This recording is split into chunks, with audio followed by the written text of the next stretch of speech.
նորից են բացատրում ֆաբրիկաները, դրել են օղակներ, խաղալ են ծաղիկներ, որը լինեն մեր օղակները, և մեղուներ։ Երբ որ կասեմ մեղուներ, դուք ուղղակի տվացած եք տեղում։ Ինչ ասեմ ծաղիկներ,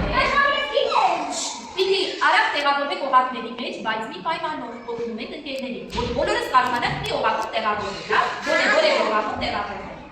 Կամարի, մի ոտքի վրա կանգնեք, որ ընկերները տեղավորվեն, մահում, հաղթողներ չկան, հաղթ դրա մասին չի, մահը դրա մասին է, դե մենք ոնց եք օգնում մեր ընկերոջը, որ ինքը ծաղկի վրա տեղվեցին, հա, ծաղիկները մենք օղակներն է, իսկ դուք մեղուներն եք, հազր։ Մի րոպե, մի փոքր։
Ամոթ խաղի, շատ ավելի, բոլորի ծաղիկների վրա